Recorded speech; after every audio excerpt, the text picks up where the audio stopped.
Stadiums बनाए, लेकिन शायद तैयारी में टीम ने चैंपियंस ट्रॉफी की जो परफॉर्म किया उसमें वो कैसा था? देखें, वही मैं जिक्र कर रहा था पहले कि जो स्टेडियम ज़रूर बन गया। चैंपियंस ट्रॉफी की मेज़बानी को सब ने सराहा कि बड़ी अच्छी मेज़बानी की गई है, लेकिन पाकिस्तानी टीम जो है बहुत ही पूरा परफॉर्मेंस थी पाकिस्तान की। क्योंकि टाइम कम है तो मुख्तर ज़ाहिर है सलीम खालक सब भी इंतज़ार कर रहे हैं, यूसुफ साहब भी मौजूद हैं। तो ओवरऑल अगर साल को देखा जाए तो चैम्पियन ट्रॉफी से हट के, क्योंकि पाकिस्तान की परफॉर्मेंस का ग्राफ जा ऊंचे नीचे रहा है। एशिया कप तक अगर बात आ जाए, नहीं इससे पहले जिक्र करूंगा भारतीय जंगी जुनून की, क्योंकि उसने तो बिल्कुल ही खेलों को इतना नुकसान पहुंचाया और भारत ने नफरत के इतने बीज बोए हैं मोदी हुकूमत ने, क्योंकि भारत में बहुत सारे लोग हैं जो पाकिस्तान और भारत की क्रिकेट देखना चाहते हैं। उसका रिजल्ट ये हुआ, पहले चैम्पियंस ट्रॉफी जो है वहाँ से पाकिस्तान ने जाने से इनकार कर दिया, और फिर कहना चाहिए कि इसके बाद हॉकी टीम जो है पाकिस्तान की, जिसने इंडिया जाना था, सिक्योरिटी के मसाइल की वजह से उन्होंने भी भारत में जाने से इनकार कर दिया। तो फिर आखिरी साल के आखिर में अगर देखा जाए कि अफ़गानिस्तान के साथ जब सरहदी कशीदगी पैदा हुई तो अफ़गान क्रिकेट बोर्ड ने भी अपने पाँव पर कुल्हाड़ी मार ली और पाकिस्तान टीम भेजने से इनकार कर दिया, और ज़ाहिर है उसका नतीजा भी उन्होंने भुगता, क्योंकि इसके बरक्स जो IPL में उन्हें उम्मीद थी कि उनको ले लिया जाएगा, वहाँ भी उनको नहीं लिया गया। तो भारत ने शदीद नुकसान पहुँचाया। मैं मुख्तर अल्फाज में कहना चाहूँगा, पाकिस्तान की सीनियर टीम ने नो डाउट जो है एशिया कप में फ़ाइनल खेला, लेकिन भारत से 3 दफ़ा हार गई। लेकिन जूनियर टीम ने, राइजिंग स्टार हो, सुपर सिक्सेस हो या अंडर 19 टीम हो, उन्होंने काफ़ी भरम रखा पाकिस्तानी टीम का। सही। सलीम साहब, स्पोर्ट्स वर्ल्ड की एक इनिंग्स का जो है वो इख्तिताम हुआ, आज दूसरी इनिंग का आगाज़ हुआ है। उम्मीद करते हैं ये इनिंग भी पिछले साल की तरह बहुत अच्छी चलेगी। और पिछले साल के अगर स्कोर कार्ड की बात करें, आपको क्या लगता है पाकिस्तान का स्कोर कार्ड कितना बेहतर रहा?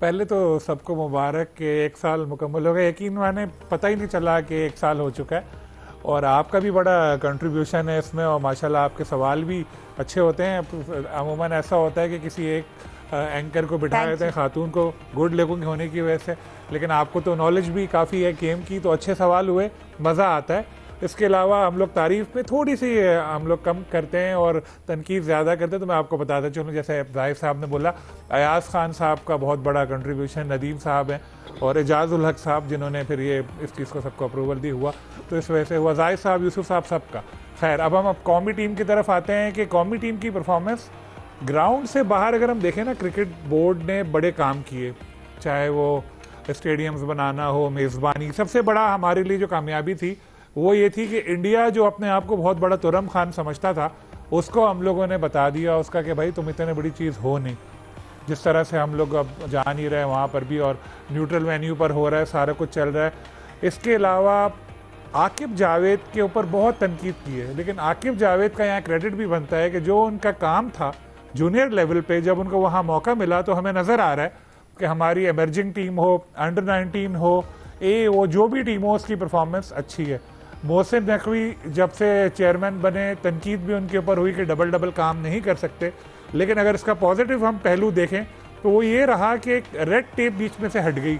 जो काम एक होता था कि ज़रा सा भी कोई चेयरमैन काम करे, पीछे से गवर्नमेंट लेवल पे उसको होता था इधर आओ, यहाँ आके बताओ, या अब कुछ ऐसा मसला नहीं है। अब वो खुद ही गवर्नमेंट है, वो खुद ही क्रिकेट बोर्ड के भी सरबराह हैं। इसका बड़ा फ़ायदा हुआ। इसका फ़ायदा ये हुआ, स्टेडियम्स वगैरह भी बन गए, इंडिया के ख़िलाफ़ जो हमने एक स्टैंड लिया वो भी हो गया, और बाकी ऑफ द फील्ड अगर हम देखें बहुत सारा ऐसी अच्छी चीज़ें हुई हैं।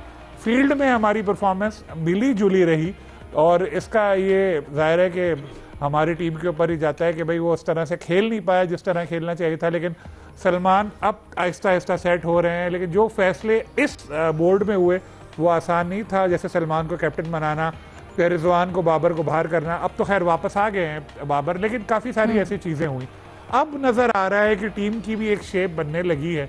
वो कि इंडिया से हम 3 मैच हार गए, लेकिन उसके अलावा फाइनल पे भी तो पहुँचे, ये भी तो देखना चाहिए। फिर हम सीरीज़ भी अब जीतना शुरू हो चुके हैं। तो मुझे लगता है कि एक जो मिलना था, एक सेट होना था, प्लेटफॉर्म अच्छा मिल गया है। 25 में 26 से इंशाल्लाह हमारी क्रिकेट टीम जो है वो मैदान में भी हमें और अच्छा परफॉर्म करती नज़र आएगी। और जिस तरह ऑफ द फील्ड हमने देखा कि स्टेडियम हमारे इंटरनेशनल स्टैंडर्ड के बन गए, हमने आलमी इवेंट्स की मेज़बानी की, और PSL का अभी से शोर मचा हुआ है, एक हाइप बन गई है, बड़े बड़े लोग आ गए हैं कि टीम खरीदने के लिए, उसका बड़ा इंटरेस्ट बन गया। तो ये सारी चीज़ें अच्छे तरफ इशारे कर रही हैं। और जाहिर इसका बड़ा क्रेडिट जाता है चेयरमैन पीसीबी मोहसिन नकवी को भी और उनकी टीम को। और बस क्रिकेट टीम भी अगर अच्छा परफॉर्म करने लगे तो बड़ा ज़बरदस्त हो जाएगा। 2026 में उम्मीद करते हैं कि चीज़ें जो हैं वो यूसुफ मज़ीद बेहतर हो जाएं। क्या लगता है क्रिकेट में पाकिस्तान ने जो एक टारगेट सेट किया था, हमने वो कितना अचीव किया 2025 में? हिफ्ज़ा, पाकिस्तान के हवाले से अगर शुरू में बात की जाए तो मेरे ख्याल में ज़रा पाकिस्तान की जो परफॉर्मेंस थी इतनी ज़्यादा अच्छी नहीं थी, लेकिन आखिर में पाकिस्तान ने खुशियाँ भी दी। पाकिस्तानी क्रिकेट टीम ने पाकिस्तान ने मजमूई तौर पर 5 टेस्ट मैचेस खेले, 2 सिर्फ उसमें से जीते, जबकि 17 वनडे खेले जिसमें 7 में कामयाबी हासिल की, 34 T20 मैचेस खेले जिसमें 21 बार पाकिस्तान को फतह मिली। तो मेरे ख्याल में अच्छा खुशाइन था कि पाकिस्तान की जो कम से कम T20 टीम की परफॉर्मेंस में बेहतरी नजर दिखाई दी।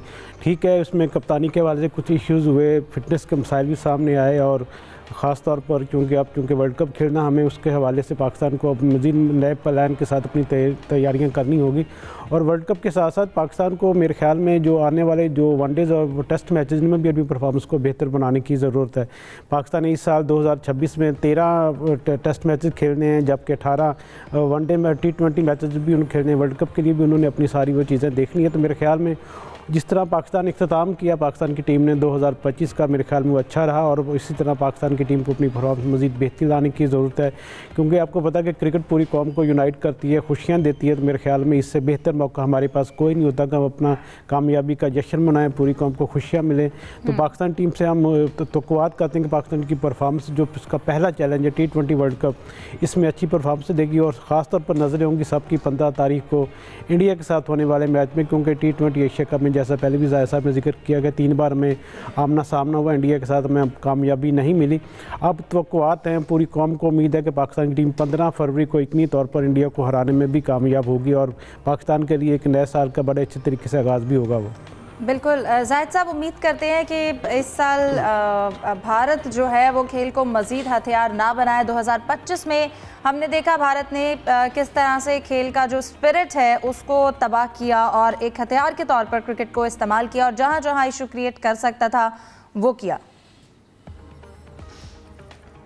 जाहिद साहब, किससे सवाल किया हिज़ा? मुझसे। मैंने आपका यकीनी तौर पर हिज़ा, क्योंकि इसके साथ अगर आप देखें जो हाथ ना मिलाने वाला इशू था उसने खेलों में को बहुत नुकसान पहुंचाया। ये लेजेंड्स लीग जो इंग्लैंड में होती है वहाँ से ये मामला शुरू हुआ। युवराज सिंह, हरभजन सिंह जो उनके साबिक क्रिकेटर थे, जंग के बाद उन्होंने किया, फिर ये सिलसिला एशिया कप तक पहुंच गया। उसका नुकसान किसको हुआ? ओवरऑल खेल को नुकसान हुआ, मजाक बना दुनिया में। 3 मैचेस में आपने पाकिस्तानी टीम को शिकस्त दी, लेकिन ट्रॉफ़ी आप ले जा नहीं सके। आज तक ट्रॉफ़ी जो है ACC के दफ्तर में पड़ी हुई है और वही डर रहता था फिर इनको इंडिया को भी कि आगे राइजिंग स्टार टूर्नामेंट हो रहा है, अंडर 19 टूर्नामेंट हो रहा है, क्या उसमें भी अगर इंडिया जीत जाए, क्योंकि हम तो खेल को खेल की नज़र से देखते हैं, फिर भी तो ट्रॉफ़ी आपने सैयद मोहसिन नकवी से लेनी थी। तो ये जो बीज बोया था ये बहुत ही नफरत का बीज था, बहुत ही खेलों के लिए नुकसानदेह था। यहाँ तक आपको याद होगा कि ऑस्ट्रेलियाई क्रिकेटर्स ने भी इसका मजाक बनाया था जब इंडियन टीम ने ऑस्ट्रेलिया का टूर करना था। तो ऐसे हथगंडे अगर ना इस्तेमाल किए जाते तो खेल को खेल समझा जाता, तो आज जो है एक बेहतर ऑप्शन होता दोनों टीमों के पास, दोनों मुल्कों के साथ, क्योंकि खेल को बिल्कुल अलग रखना चाहिए। यही नुकसान किया हॉकी ने। हॉकी टीम पाकिस्तान की जिसने इंडिया जाना था वो भी नहीं गई वहाँ पे, क्योंकि सिक्योरिटी के मसाइल थे। और ओवरऑल अगर देखा जाए पाकिस्तानी टीम तो ज़ाहिर है, जैसे सलीम खालिक साहब ने भी डिटेल बताई है, अब नौजवानों से काफ़ी उम्मीदें वाबस्ता हैं। समीर हुसैन जैसे आपके बैट्समैन आ गए हैं, मैं दनियाल जैसे आपके पास बॉलर आ गए हैं, क्योंकि अंडर 19 में भी ले लिया जाए या राइजिंग स्टार को लिया जाए या चलें वो सुपर 6 वाले टूर्नामेंट में शामिल नहीं करते, तो काफ़ी उम्मीदें हैं कि बेहतरी आएगी। और ख़ास तौर पर यहाँ जिक्र करना चाहूँगा, हाल ही में ख़त्म हुआ स्कूल क्रिकेट टूर्नामेंट, ये मैं समझता हूँ एक बड़ी कामयाबी थी। और इसमें ना सिर्फ जो है प्राइवेट स्कूलों ने हिस्सा लिया, बल्कि सरकारी स्कूलों ने भी हिस्सा लिया। और जिस दिन प्राइज़ डिस्ट्रीब्यूशन थी तो पायलट स्कूल उस दिन मौजूद था, मॉडल स्कूल, और जिसके बारे में जब नकवी साहब को बताया गया ये उर्दू बाज़ार वाला स्कूल है सेंट्रल मॉडल, तो उन्होंने पहले ग्रुप फ़ोटो उनके साथ किया। नौजवानों की हौसला अफजाई होती है जो सिर्फ कज़ाफ़ी स्टेडियम को देखने के लिए जाते हैं, वो जब वहाँ खेलेंगे यकीनी तौर पर उसमें क्रिकेट को भी फ़रोग़ मिलेगा और क्रिकेट तरक्की भी करेगी।